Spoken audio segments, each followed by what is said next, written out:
1656 आदिलशाह मरण पावल्यानंतर त्याच्या पत्नीने आपल्या मुलाचे अली नाव ठेवून त्यास विजापूरच्या गादीवर बसवले। तो 19 वर्षाचा होता। खरा कारभार त्याची आईच पाहत होती।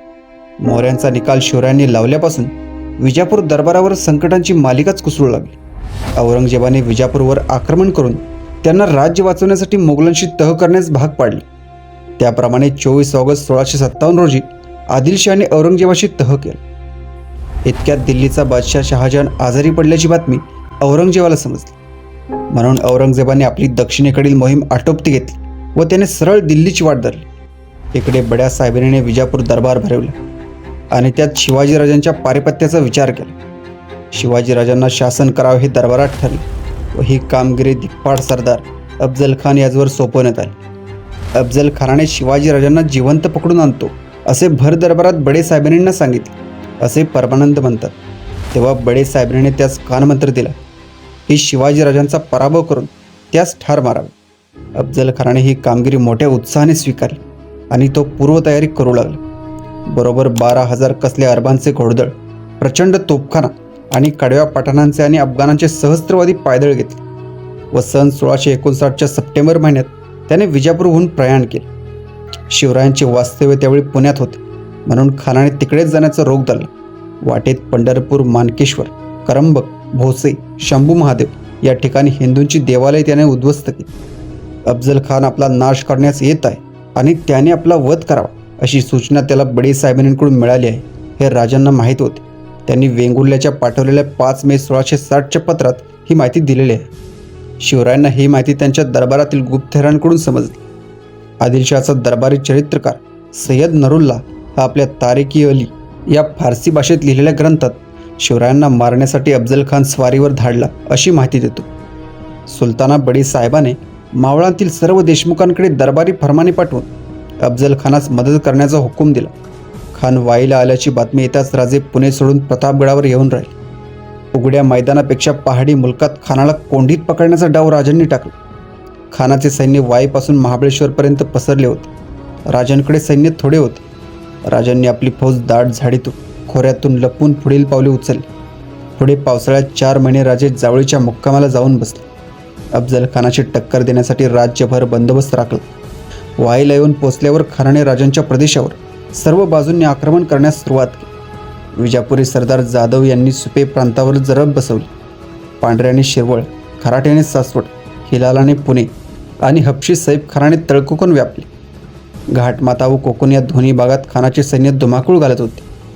तरी राजांनी जावळीस ठेवलेल्या सैन्यास कोठेही कूच करण्याचे आदेश दिले नाहीत। एकंदर परिस्थितीचा विचार केल्यानंतर खानाच्या लक्षात आले शिवाजीराजे उघड्यावर येऊन आपल्याशी लढाई करणार नाहीत, म्हणून समोपचाराने बोलणे लावून विश्वास दाखवून राजांचा घात करावा असे खानाने ठरवले व आपला वकील कृष्णाजी भास्कर यास खानाने राजांशी बोलणे करण्यास व राजांनी बळकावलेला प्रदेश परत करण्याची सूचना देणारे पत्र बरोबर देऊन पाठवले।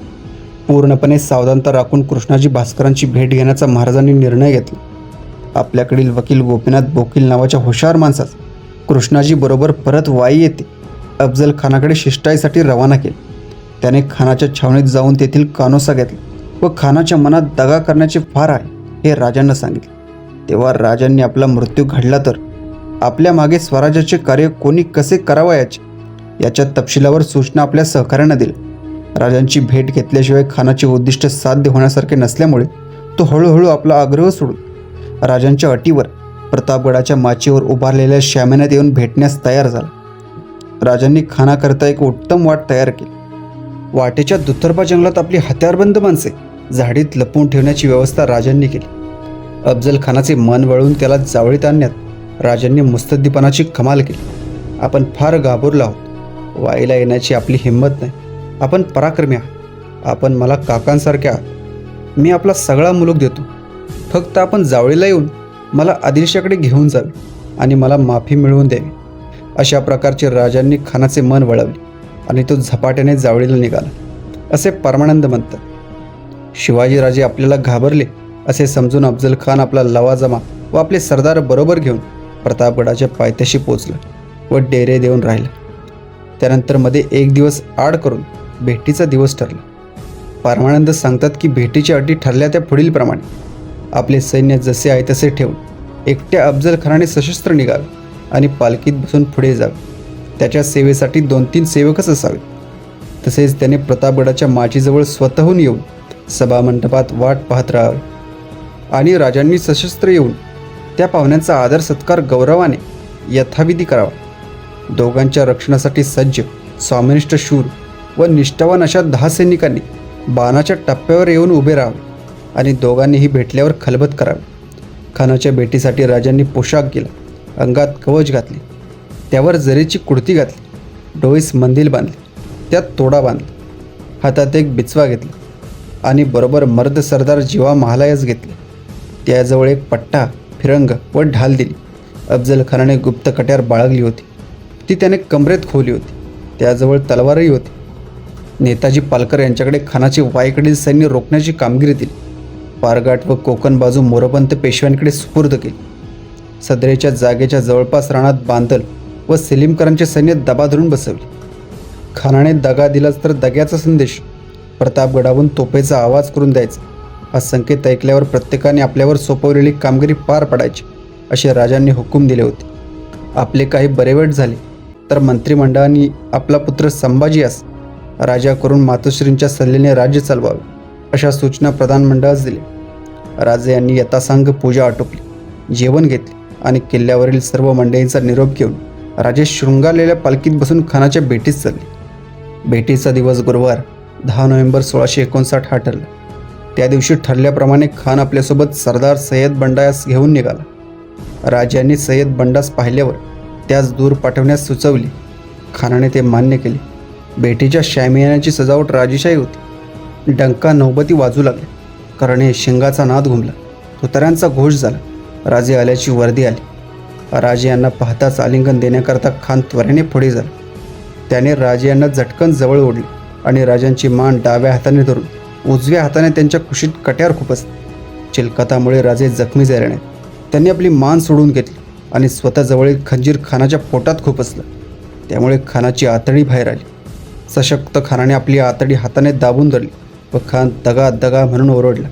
अफजल खानाच्या ओरडल्यामुळे त्याचा नोकर सय्यद बंडा याने तलवार घेऊन राजांवर वार केला. तो वार राजे यांनी झेलला आणि आपल्या तलवारीने अफजल खानात जबर जखमी केली. तो विवळत पडला. धुष्मचक्रीला सुरुवात झाली. खानाच्या मदतीला आलेला सय्यद बंडा हा कसलेला योद्धा राजांवर चवताळून धावला. तेव्हा जीवा महालाने त्यालाच ठार केले. इकडे भोयांनी खानाचा विवळत असलेला देह पालखीत घालून चालविला होता. परंतु राजांचा सरदार संभाजी कावजी यांनी भोयांचे पाय तोडले आणि खानाचे शीर कापून किल्ल्यावर नेले. यावेळी शिवरायांवर वार करण्यास आलेल्या कृष्णाजी भास्करास त्यांनी ठार केले. संकेताप्रमाणे तोफांचे आवाज झाले. तोफांचे आवाज ऐकून आदिलशाही सैनिक गाफील राहिले. त्यांना वाटले तोफा खुशखबरीच्या आहेत, पण मराठे सावध झाले. तोफांचा अर्थ समजून त्यांनी शत्रूंवर चारही बाजूंनी हल्ला चढवला. त्यावेळेस सायंकाळच्या 4 घटकात दिवस राहिला होता. मावळ्यांनी खानाच्या फौजेस घेरले. त्यास हत्यारे घेण्यास किंवा घोड्यावर चढण्यासही सवड मिळाली नाही. पुढे लवकरच दिवस मावळून काळोख पडल्यावर खानाचे सैन्य गोंधळून गेले. त्यावर नेताजी पालकर, मोरोपंत पिंगळे, येसाजी कंक, तानाजी मालुसरे या मराठा सरदारांनी आपल्या सैन्यासह हल्ले केले व त्यांना कापून काढले. शौर्याची कमाल केली.